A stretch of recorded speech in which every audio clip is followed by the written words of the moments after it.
গল্পের আসর চ্যানেলে আপনাদেরকে স্বাগত জানাচ্ছি। আমরা পড়ছিলাম হুমায়ুন আহমেদের লেখা হিমুর নীল জ্যোৎস্না। আজ চতুর্থ পর্ব। সকাল 10:05। বঙ্গবন্ধু গবেষণা কেন্দ্রের প্রধান কঙ্কন ভাই তালা খুলে গবেষণা কেন্দ্রে ঢুকলেন। মেঝেতে অনেকগুলো পত্রিকা পড়ে আছে। তিনি পত্রিকার সংখ্যা গুনলেন না। তার ভ্রু খানিকটা কুঁচকালো। মাত্র 4টা পত্রিকা। গবেষণা কেন্দ্র থেকে সব পত্রিকা অফিসে চিঠি গেছে নিয়মিত সৌজন্য সংখ্যা পাঠানোর জন্য। গবেষণার জন্য পত্রিকা প্রয়োজন, সবাই পাঠাচ্ছে না, চিঠিতে কাজ হবে না। গবেষণার জন্য পত্রিকার প্রয়োজন, কিসলুকে পাঠাতে হবে। সোজা আঙ্গুলে ঘি না উঠলে কিসলুর আঙ্গুলে ঘি আনতে হবে। কঙ্কন ভাইয়ের পত্রিকা পড়ার অভ্যাস নেই, তার কোনো কিছুই পড়ার অভ্যাস নেই। তারপরেও একটা পত্রিকা হাতে নিলেন, নাম ভোর বাংলা। পত্রিকার প্রধান খবর, রবীন্দ্র রহস্য ঘনীভূত। কঙ্কন ভাই আগের কোনো খবর পড়েননি, কাজেই রবীন্দ্র রহস্য বিষয়ে কিছুই জানেন না। রবীন্দ্রনাথ ঠাকুর ধরা পড়েছেন শুনে তিনি বিস্মিত হলেন। বঙ্গবন্ধু গবেষণা পরিষদ থেকে গত মাসে কবিগুরুর মৃত্যুবার্ষিকী উপলক্ষে কাঙালি ভোজ হয়েছে। ওয়ান টাইম আইটেম গরুর মাংসের তেহারি।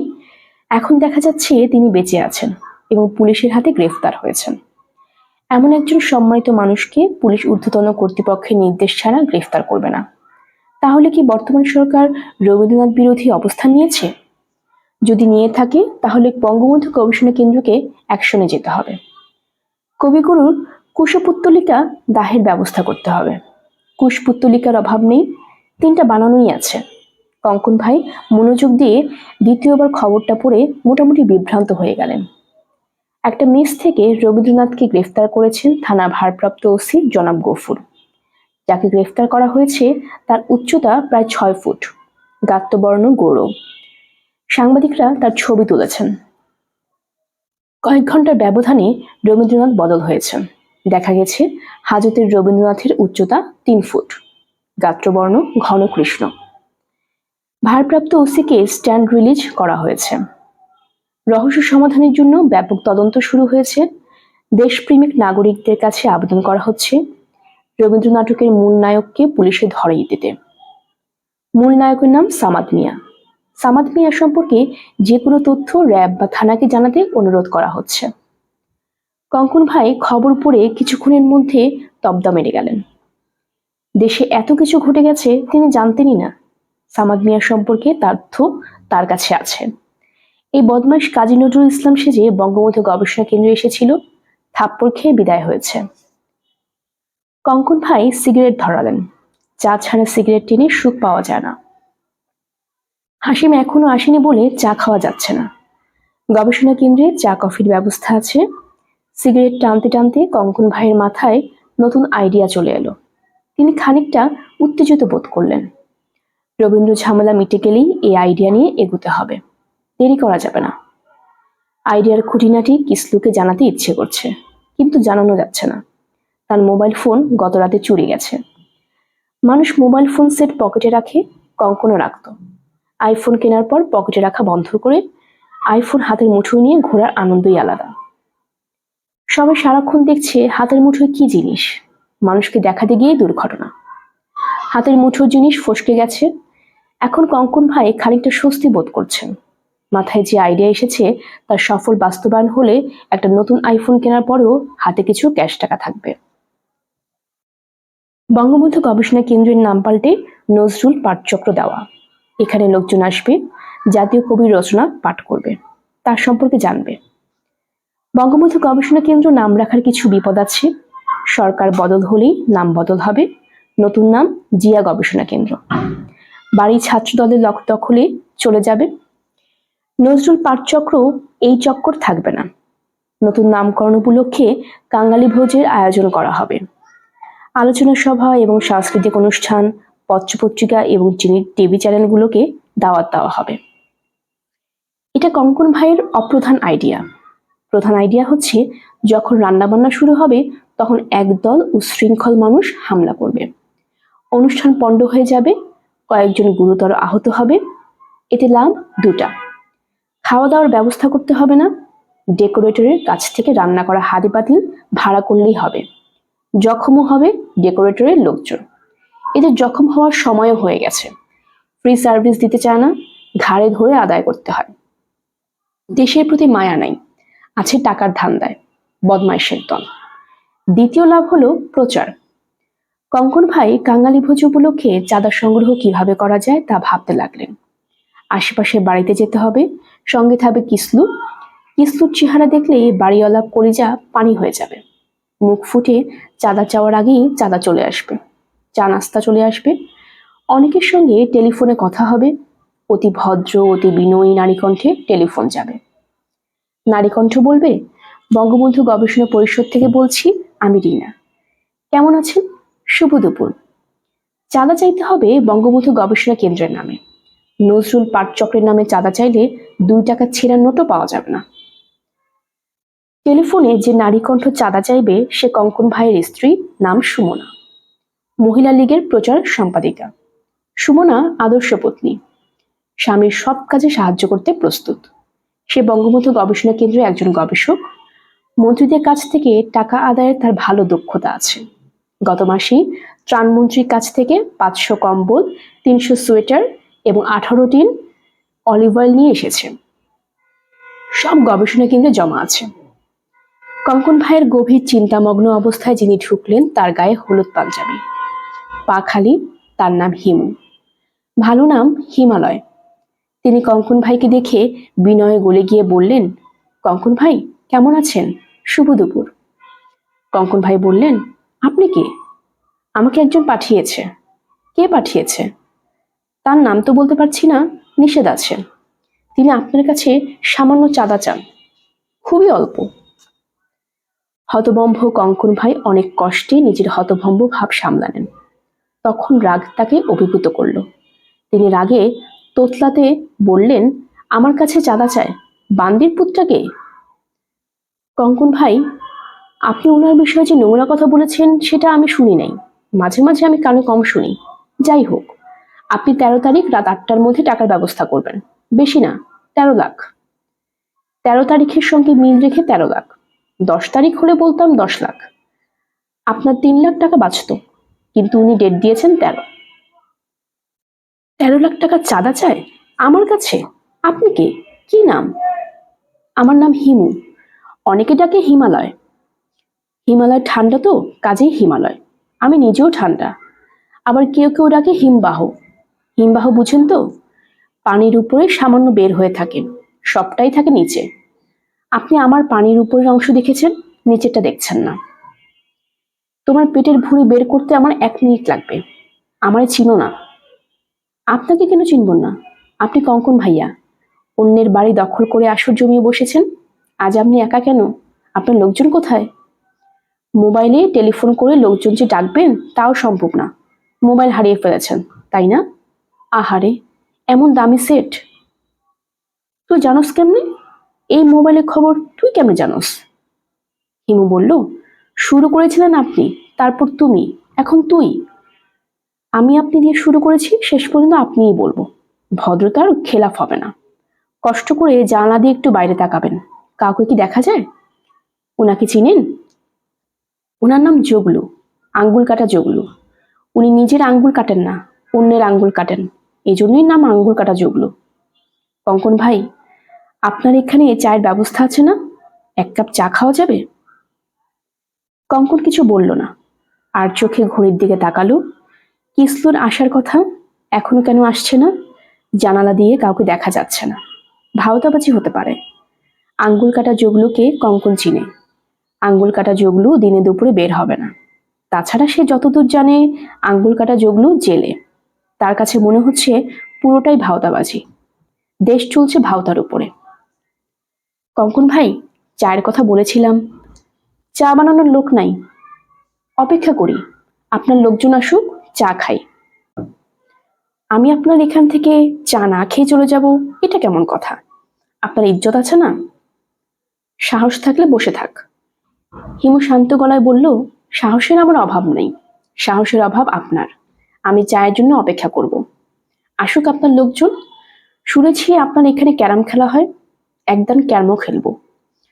কঙ্কনের ঠোঁটের কোণায় এ প্রথম সামান্য হাসির অভাব দেখা গেল, কারণ কিসলু হাসছে। দরজা দিয়ে তাকে দেখা যাচ্ছে। কিসলুর সঙ্গে হাসিমও আছে। কঙ্কন বলল, তুই বস, তোরে আমি চা খিলাবো। একজন মুখ হা করায় ধরে রাখবে, অন্যজন মুখে গরম চা ঢালবে, যত পারিস খাবি। হিমু বলল, ধন্যবাদ, চা মুখে ঢেলে দিবে, আমাকে কিছু করতে হবে না, এই জন্য শুক্রিয়া। কঙ্কন ভাই, আপনি মহান। কথাবার্তার এই পর্যায়ে কিসলু ঢুকলো। তার পেছনে পেছনে হাসিম। কিসলু ভূত দেখার মতো চমকে উঠে বলল, হিমু ভাই, আপনি এখানে? কি আশ্চর্য, আমাকে চিনেছেন? না, আমি কিসলু, আপনার জন্য জানে বাঁচলাম। ওই রাতে আপনি না থাকলে জানে মরতাম। ওরে বাপরে, কি বিপদ যে গেছে। আপনারা এইখানে দেখবো চিন্তাই করি নেই। যে রাতে আপনার প্রথম দেখি, আমি কিন্তু আপনার মানুষ ভাবি নাই, ভাবছি ফেরেশতা। কিছু মনে নেন না হিমু ভাই, আপনারে কদমমুচি করব। হিমু বলল, দ্রুত এক কাপ চা খাওয়া তো কিসলু। চা এক কাপ কি জন্য খাবেন, চা খাবেন 1000 কাপ। কঙ্কন ভ্যাবাচেকা খেয়ে গেছে। সে তার এক জীবনে অনেক বিস্ময়কর ঘটনা দেখেছে, এরকম দেখেনি। তার শরীর ঝিমঝিম করছে, সিগারেট ধরাতে ইচ্ছে করছে, বিচিত্র কারণে সিগারেট ধরাতে ভয় লাগছে। কিসলু লোকটাকে কদমবুচি করেছে, এটা না হয় মানা গেল। তার দেখা দেখি হাসিমও কদমবুচি করে হাত কতলাচ্ছে, এর অর্থ কি? হিমু বলল, কিসলু, চা 2 কাপ বানাবে, বাইরে আঙ্গুল কাটা জগলু আছে, ওনাকে 1 কাপ চা দিবে। কিসলু বিড়বিড় করে বলল, খাইছে আমারে, আমি তো মরতে বসছিলাম আঙ্গুল কাটা জগলুর কাছে, এরা জেলে আছে। হিমু দীর্ঘশ্বাস ফেলে বলল, জেলে নকল জগলু, আসলটা বাইরে। তুমি চা নিয়ে যাও, দেখলেই চিনবে। আমি দোতলায় যাচ্ছি, কঙ্কন ভাইকে দোতলায় পাঠাও, তার সঙ্গে আমার প্রাইভেট কিছু কথা আছে। হিমু এবং কঙ্কন ভাই মুখোমুখি বসা। হিমুর হাতে চায়ের কাপ, কঙ্কন ভাইয়ের হাতে পানির গ্লাস, গ্লাসে কয়েক টুকরা বরফ। পানিতে ভদকা নামক ওষুধ খানিকটা দেওয়া হয়েছে। এই ওষুধ ভয় কমাতে সাহায্য করে। ওষুধের 2টা বোতল কঙ্কন ভাইয়ের প্রাইভেট আলমারিতে সবসময় থাকে। হিমু বলল, ভয় পেয়েছেন? কঙ্কন জবাব দিল না। হিমু বলল, আমাকে শুধু শুধু ভয় পাচ্ছেন, আমি নির্বিষ। 13 লাখ টাকা চাঁদার কথা যা বলেছি সেটাও ভুয়া, আপনাকে চাঁদা জোগাড় করতে হবে না। কঙ্কন ভাইয়ের ফ্যাকাশে মুখে কিছু রক্ত চলাচল শুরু হয়েছে, ফ্যাকাশে ভাব কিছুটা দূর হয়েছে। তিনি ঘন ঘন গ্লাসে কয়েকটা চুমুক দিলেন। হিমু বলল, চাঁদা না দিলেও 13 তারিখে বাড়িটা ছেড়ে দেবেন, বঙ্গবন্ধুকে নিয়ে গবেষণা অন্য কোথাও করবেন। ভালো কথা, আপনি ছাত্রলীগ করেন, বঙ্গবন্ধু যখন সপরিবারে নিহত হলেন তখন কিন্তু আপনার ছাত্রলীগ 2 শব্দ করে নাই, মিটিং মিছিল দূরের কথা। সেই সময় ছাত্রলীগ কি করছে তার দায়িত্ব তো আমাদের না। হিমু বলল, আচ্ছা, এই সময় ছাত্রদের কথাই হোক, তত্ত্বাবধায়ক সরকারের সময় বঙ্গবন্ধুর কন্যাকে অ্যারেস্ট করে জেলে ঢোকানো হলো, তখনও কিন্তু আপনারা 2 শব্দ করেননি, মিটিং না, মিছিল না। আজ অন্যের বাড়ি দখল করে গবেষণা কেন্দ্র খুলে বসেছেন। ওষুধে কাজ দিয়েছে, হারানো সাহস ফিরে আসছে। কঙ্কন খাকারি দিয়ে গলা পরিষ্কার করে বলল, আপনি কি ভেবেছেন এত সহজে পার পেয়ে যাবেন? না, আমি এর শোধ যদি না নিই, আমার নাম কঙ্কন না, আমার স্ত্রীর নাম সুমনা না। হিমু নামের মানুষটা হাসছে। এই লোকটা হাসছে কেন? তার হাসির কি আছে? হাসির শব্দ শুনে কঙ্কনের আবার ভয় লাগতে শুরু করেছে। কঙ্কন বড় করে গ্লাসে চুমুক দিল, সে বড় বড় নিঃশ্বাস নিচ্ছে, ফোঁস শব্দ হচ্ছে। হিমু বলল, যে অন্যকে ভয় দেখায় সে নিজে সবসময় ভয়ের মধ্যে থাকে। ভয়ে আপনার কলিজা শুকিয়ে গেছে। ভয়ের প্রধান কারণ হলো আপনি আমাকে বুঝতে পারছেন না। মানুষ ভূত প্রেত বুঝে না বলে ভূত প্রেত ভয় পায়, মৃত্যুকে বুঝতে পারে না বলে মৃত্যু ভয় পায়। আপনি আমাকে এই কারণেই ভয় পাচ্ছেন। আমি এখন চলে যাব। ভাই, ভয়টা দূর করেন। কাউকে ভয় দেখাতে আমার ভালো লাগে না, এরপরেও কেন যে মাঝে মাঝে ভয় দেখাই। এই বাড়ি বঙ্গবন্ধু গবেষণা কেন্দ্রের জন্য সামাদ দান করেছে, আমার কাছে দলিল আছে, আমার নামে দলিল। আপনি আবার সামাদের নামে দলিল করে দেবেন? সামাদ বেচারা নিজের বাড়ির থাকাতে ফুটপাতে ঘুমায়, সেটা আমার দেখার বিষয় না। বাড়ি লিখে দেওয়ার সময় মনে ছিল না? হিমু উঠে দাঁড়ালো, শান্ত গলায় বলল, ভাই আমি যাচ্ছি, সুমনা ভাবিকে আমার সালাম দিবেন। হিমুকে বাড়ি গেট পর্যন্ত এগিয়ে দিতে গেল কিসলু। কিসলু গলা নামিয়ে বলল, আপনি বললেন আঙ্গুল কাটা জগলুর কথা, আমি চা নিয়ে দেখি কেউ নাই, তখনই বুঝলাম ঘটনা আছে। হিমু ভাই, ঘটনা কি? আঙ্গুল কাটা জগলু কি ছিল? না। তার কথা কি জন্য বলেছেন? কঙ্কনকে ভয় দেখানোর জন্য বলেছি। কঙ্কন ভাই ভয় খাওয়ার জিনিস না, তবে আপনারা ভয়ের ভয় পাইছে, অবশ্য আপনারা তো ভয় পাইতেই হবে। হিমু বলল, কিসলু যাই। কিসলু বলল, চলেন একটা চায়ের দোকানে বসি, আপনার সঙ্গে এক কাপ চা খাই, আপনার মুখ থেকে দুটা ভালো কথা শুনি, চারদিকে মন্দ কথা শুনি, দুষ্ট কথা শুনি, দুটো ভালো কথা শুনতে মন চায়। রাস্তার পাশে চায়ের দোকান, দোকানের সামনে বেঞ্চি পাতা, হিমু এবং কিসলু বসেছে। হিমু হাসতে হাসতে বলল, ভালো কথা শোনার জন্য প্রস্তুত? কিসলু বলল, জি হিমু ভাই। হিমু বলল, একজন সাধুর গল্প শোনো। সাধুর নাম ঋষি কাশ্যপ। তার কাছে ভয়ঙ্কর এক খুনি এসেছে। সে সাধুর কাছে দীক্ষা নিতে চায়। সাধু বলেন, তুমি অতি ভয়ঙ্কর মানুষ, তারপরেও তোমাকে আমি দীক্ষা দিব, একটা শর্ত আছে। আর সন্ধ্যার সময় তোমাকে যে কোনো একটা ভালো কাজ করতে হবে। কিরকম ভালো কাজ সাধুজি? যে কোনো ভালো কাজ, যত তুচ্ছই হোক, ভালো কাজ হলেই হবে। একটা ভালো কাজ করে আমার কাছে আসবে, আমি তোমাকে দীক্ষা দেব। ভয়ঙ্কর ভালো মানুষ কাজের সন্ধানে বের হলো। একটা কুকুরের সঙ্গে তার দেখা। কুকুরটা ল্যাংচাতে ল্যাংচাতে যাচ্ছে, কারণ তার একটা ঠ্যাং নেই, পিঠে ঘা। ভয়ঙ্কর মানুষটার মনে হলো কুকুরটা কষ্ট পাচ্ছে, তার কষ্ট লাঘব হওয়া দরকার। সে থান ইট দিয়ে কুকুরের মাথায় বাড়ি দিয়ে তাকে মেরে ফেলে সাধুর কাছে উপস্থিত হয়ে ভালো কাজটা কি করেছে তা বলল, বিস্তারিত বলল। সে ভালো কাজ করতে পারায় আনন্দিত। সাধুজি বললেন, হ্যাঁ ঠিক আছে, স্নান করে আসো, তোমাকে দীক্ষা দিব। কিসলু বলল, এটা কি করে সম্ভব? ওই লোক তো ভয়ঙ্কর মন্দ কাজ করেছে, ভালো কাজ তো করেই নাই। হিমু বলল, যে ভালো কাজ করতে পারে তার দীক্ষার প্রয়োজন নাই, যে ভালো কাজ করতে পারে না তারই দীক্ষার প্রয়োজন। হিমু ভাই, জটিল গল্প শুনলাম। হিমু বলল, এই গল্প আমি আমার বাবার কাছ থেকে শুনেছি। বাবা প্রায়ই আমাকে শিক্ষামূলক জটিল জটিল গল্প বলতেন। ভালো কাজ বা সৎকর্ম নিয়ে বাবার একটা থিওরি আছে, থিওরিটা সত্য, শুনবে? কিসলু আগ্রহ নিয়ে বলল, শুনবো। বাবা বলতেন, যে কোনো মানুষ যদি প্রতিদিন একটি করে ভালো কাজ 7 দিন করে, সে মহাপুরুষের পর্যায়ে উঠে যাবে।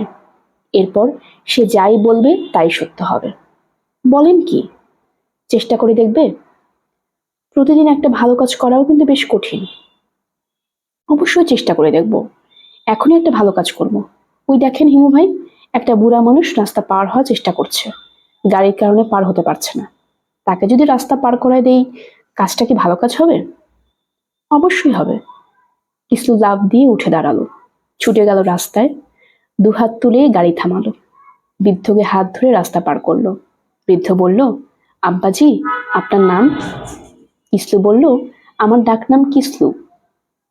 বৃদ্ধ বলল, আধা ঘন্টার উপর চেষ্টা করতেছিলাম, রাস্তা পার হতে পারি নাই, আপনি পার করেছেন।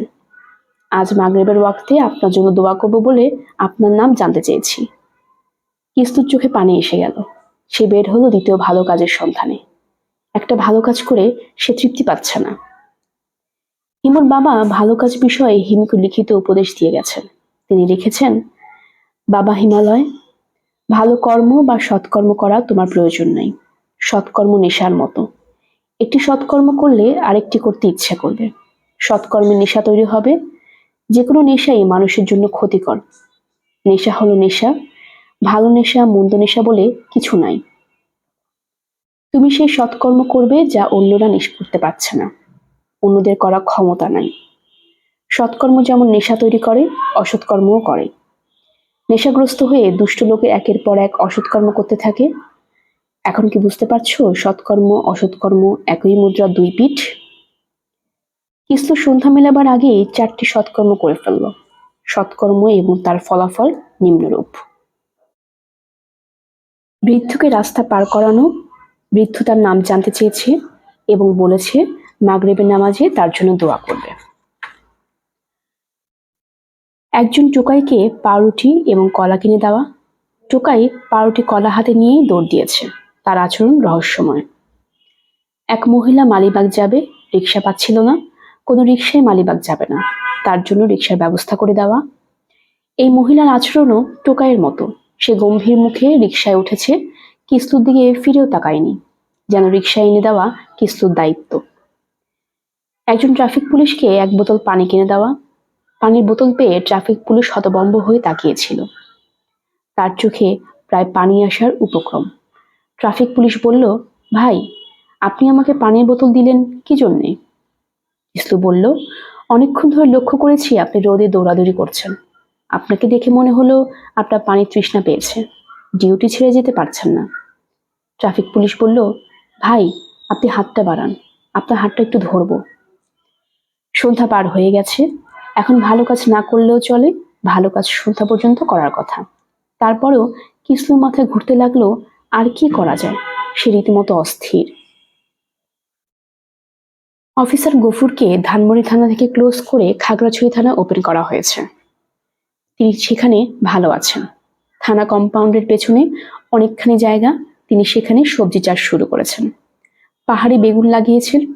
থানায় কাজকর্ম নেই, পাহাড়িরা ঘুষ দেওয়া শিখতে পারেনি বলে থানায় এসে না।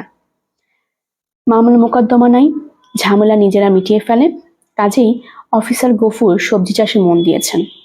রাতে জঙ্গল দেখেন, হাতির ভয়ে সারা রাত জেগে থাকতে হয়। প্রায় বন্য হাতির পাল বের হয়। এদের ঝোঁকটা কোন এক দুর্বোধ্য কারণে থানার দিকে।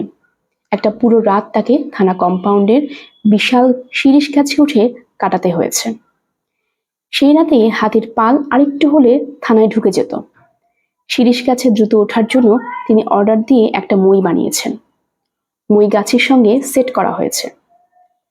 নাজমুল হুদকে পুরনো জায়গায় ওখানে ওপেন করা হয়েছে। রবীন্দ্র সমস্যার পূর্ণ সমাধানের জন্য তাকে 7 দিন সময় বেঁধে দেওয়া হয়েছে। 7 দিনে সমাধান না হলে তাকেও খাগড়াছড়ি যেতে হবে।